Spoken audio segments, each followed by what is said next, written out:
I have a lot to say because Nigerian artisans have shown me shege. I hired someone on Fiverr, but I decided to use the Nigerian lady because I thought, oh, let me support Nigeria, let me support Naira. Did she flop the website? Yes. Did she take any accountability? No. Hi guys, today let's talk about some mistakes I made when I freshly started my fashion brand and mistakes that you could easily avoid if you're thinking about starting your own fashion brand or thinking about entering the Nigerian entrepreneur space. So let's get into it. So first off, we have to acknowledge the fact that the fashion brand industry or the fashion industry is not built for struggling artists. So what I mean is that it's very hard for you to scale if you don't already have resources or daddy's money and you're kind of like trying to do everything by yourself, right? So for example, people always say, oh, it's cheaper to like produce from China, it's cheaper to produce from China. But when you try producing from China, they have like really high MOQs. And even when you try to produce from Nigeria, so even when I was like, okay, let me support Nigeria, let me support the Naira, it was still quite expensive. Which brings me to my second point, which is don't hire based on sentiment. So when I was building out the first website, I hired someone on Fiverr. Obviously there was like loads of options, but I decided to use the Nigerian lady because I thought, oh, let me support Nigeria, let me support Naira. Did she flop the website? Yes. Did I end up having to hire an Indian guy to help me fix the mess that she did? Yes. Did she take any accountability? No. So don't hire based on sentiment.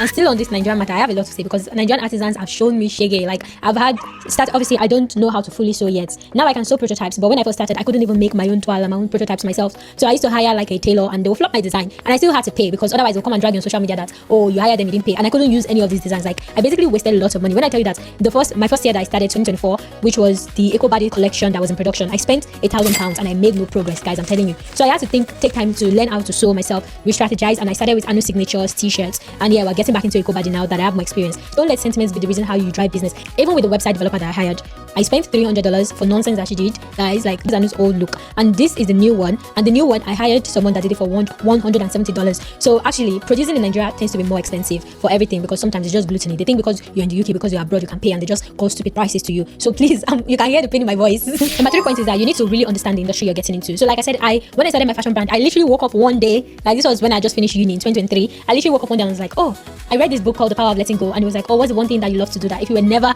going to be paid, you want to do it anyway from the goodness of your heart? And it was fashion. And I was like, that's it, I'm starting a fashion brand. I knew nothing about the industry, nothing about how to scale, nothing about the systems. I just woke up and decided I wanted to start a fashion brand. So my point number 4 is ideas are not enough. So yes, I would say I had these really unique, amazing, brilliant ideas, but I didn't know how to scale it. So idea is not enough. You need to learn the industry, how to navigate it. The business of fashion is extremely different from regular business. As someone that has a tech business, a media business, works as a business operations manager, and has a fashion business, like the business of fashion is on its own league. The way it operates is different, I can assure you that. So I read this book that I would highly recommend for anybody who is interested in the fashion industry. So this book called The Fashion Designer Survival Guide literally taught me all of the basics. So everything mentors have told me, everything I watched for masterclasses, I've pretty much like got it from this book already.